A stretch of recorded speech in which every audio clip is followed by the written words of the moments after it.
सिंदेवाही येथे कोहळी समाजाचा भव्य मेळावा उत्साहात संपन्न झालाय। मा तुलसी लॉन सिंदेवाही येथे कोहळी समाजाचा मेळावा घेण्यात आला। कोहळी समाजाच्या सामाजिक, शैक्षणिक, आर्थिक आणि औद्योगिक विकासाच्या विविध प्रश्नांवर चर्चा करण्यासाठी या मेळाव्याचे आयोजन करण्यात आले होते। या मेळाव्याला केवळ सिंदेवाहीच नव्हे तर गोंदिया, भंडारा, चंद्रपूर आणि गडचिरोली या चारही जिल्ह्यांमधून हजारो समाजबांधव मोठ्या संख्येने उपस्थित होते। या मेळाव्याचे अध्यक्षस्थानी माजी आमदार डॉक्टर हेमकृष्ण कापगते होते, तर प्रमुख उपस्थितीमध्ये कोहळी समाज विकास मंडळाचे अध्यक्ष प्रकाश बाळबुद्धे, पद्मश्री परशुराम खुणे, दिवाकर निकुरे, गंगाधर परशुरकर, अमोल मुंगमोडे, चामेश्वर गहाणे, नाना नाकाडे, सदानंद बोरकर यांच्यासह अनेक मान्यवर उपस्थित होते। समाजाच्या सर्वांगीण विकासासाठी एकजूट महत्त्वाची असा सूर या मेळाव्यातून उमटलाय। सिंदेवाहीत कोहळी समाजाचा महासंगम, 4 जिल्ह्यातून हजारो बांधव एकवटले।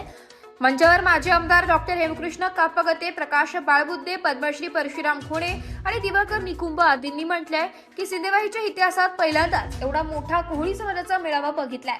एस मराठी न्यूज साठी जिल्हा प्रतिनिधी बाबाली सय्यद, चंद्रपूर।